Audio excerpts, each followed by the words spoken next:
তুমি ছেলে, তুমি কাঁদতে পারো না। তুমি ছেলে, তুমি সব কষ্ট চেপে রাখতে পারো। ছেলেদের সব সময় এই সব কিছু শুনতে হয়।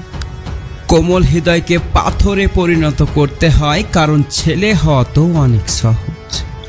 যখন যৌবন আসে সবাই তার উপর আশা করে, তাকে সবার আশাকে পূর্ণ করতে হয়। নিজের স্বপ্নকে ভুলে গিয়ে বাবা মায়ের স্বপ্নকে পূর্ণ করতে হয়, কারণ ছেলে হওয়া তো অনেক সহজ।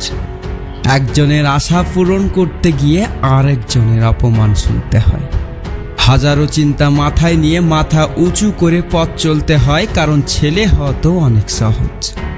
হাজার কষ্ট পেলেও কান্না করতে নেই ছেলেদের, এই কথাটি নিজেকে বারবার বোঝাতে হয়, কারণ ছেলে হওয়া তো অনেক সহজ। পরিবারের সবার স্বপ্ন পূরণ করতে গিয়ে নিজের স্বপ্নটাই ভুলে যায়। পরিবারের সকলের অভিমান শান্ত মুখে মেনে নিতে হয়। দিন শেষে হাজারো চিন্তা মাথায় নিয়ে নিজেকে হাসি মুখে সবার সামনে উপস্থিত করতে হয়, কারণ ছেলে হওয়া তো অনেক সহজ। একসময় মনে করতাম কাউকে ভুলে যাওয়া খুব কঠিন, কিন্তু আজ বাস্তবতার সামনে দাঁড়িয়ে আমি বলছি ভুলে যাওয়া নয়, একজন মানুষকে চেনা বড় কঠিন। মানুষ যখন কিছু পায় তখন বোঝে না সে কি পেয়েছে, যখন হারিয়ে ফেলে তখন বোঝে সে কি পেয়েছিল, কাকে সে হারিয়েছে। যদি তুমি খারাপ পরিস্থিতিতেও হাসতে পারো তবে তুমি জিতে গেছো।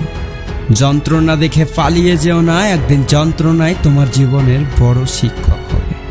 বর্তমানে মানুষ এত সুন্দর করে মিথ্যা কথা গুছিয়ে বলতে পারে যে কোনটা সত্যি আর কোনটা মিথ্যা বোঝা বড়ই কঠিন।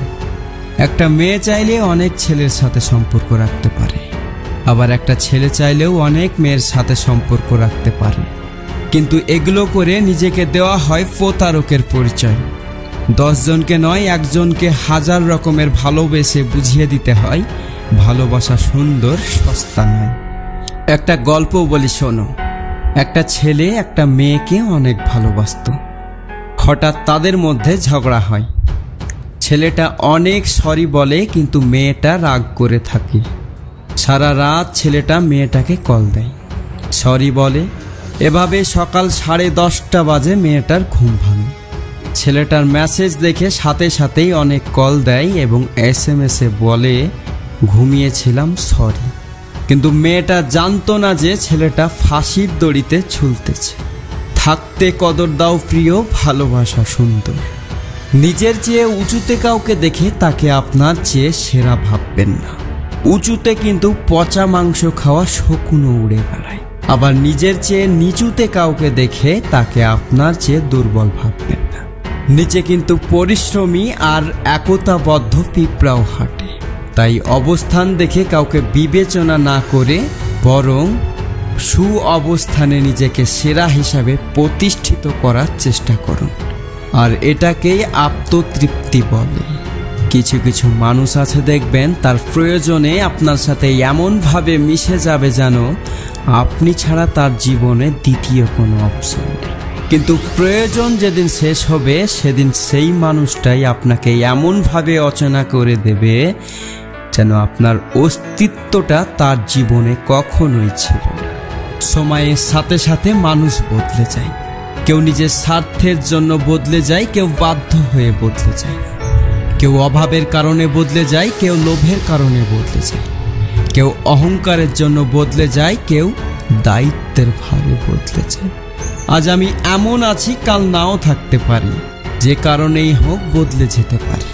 যেখানে আজ নিজেকে বিশ্বাস করতে ভয় হয়, সেখানে অন্যকে কি করে বিশ্বাস করব? বিশ্বাস করাটাও আজ কাচের মতো হয়ে গেছে, একবার ভেঙে গেলে আর জোড়া লাগানো যায় না।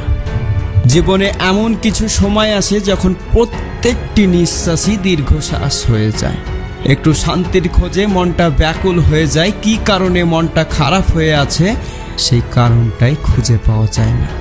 যখন দিনের আলোতেই নিজেকে একা মনে হয়, তখন রাতের অন্ধকার কতটা নিস্তব্ধতার রূপ নেয় তা বলা অসম্ভব।